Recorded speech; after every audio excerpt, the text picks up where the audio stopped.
একটা শিব মন্দির, সেই মন্দিরে ঠ্যাং খাচ্ছে এই মোল্লা, তাও পশ্চিমবঙ্গে।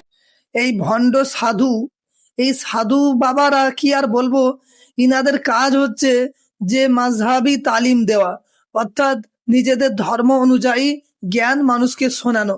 কিন্তু ইনি নিজে গলায় তুলসীর মালা পরে গেরুয়া বস্ত্র ধারণ করে সোশ্যাল মিডিয়ায় চলে এসেছেন তিনি কিছু ভিউজ অর্জন করবে তার জন্যে। আর সেই ভিউজ অর্জন করতে গেলে তিনি যদি তিনাদের মাযহাবি অর্থাৎ তিনাদের ধর্মীয় জ্ঞান মানুষকে শোনায়, তাহলে কি করবে? ভিউজ পাবে না। তার জন্য একটা কিছু করা লাগবে, সেটা হচ্ছে কি যে হিন্দু মুসলমানের মধ্যে বিভেদ। তিনি দেখুন, এই যে রাজুদা, যিনাকে আমরা সকলেই চিনি, তো ইনি কবে থেকে মোল্লা হলো আমরা তো বুঝতেই পারছি না। যে দোষ করেছে, যে অন্যায় করেছে, অবশ্যই তাকে বলতে হবে, সে যেন শাস্তি পায় সেটাও দেখতে হবে।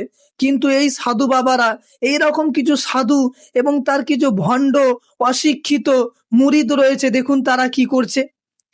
বড় আফসোস, বড় দুঃখের সাথে বলতে হচ্ছে যে এই সমস্ত ভণ্ড সাধুরা যুগে যুগে যুগে যুগে হিন্দু মুসলমানের মানে মধ্যে ঝামেলা লাগিয়েছে।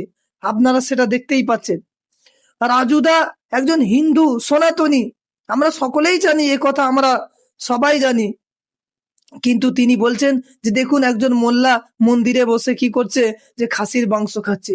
বড় আফসোস, এই সমস্ত বাবাদের কাছে এই সমস্ত হিন্দুগুলো যখন কোনো অপরাধ করে, কোনো অন্যায় করে, তখন নিজেদের সেই দোষগুলোকে ঢাকতে তারা মুসলমানের নামে চাপিয়ে দেয়।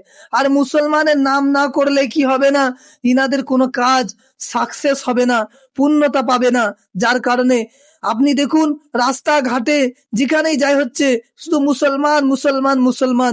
এরা মুসলমানের নাম নেওয়া বন্ধ করে দিলে কি হবে? এদের কোনো কাজ সাকসেস হবে না, হবে না, হবে না।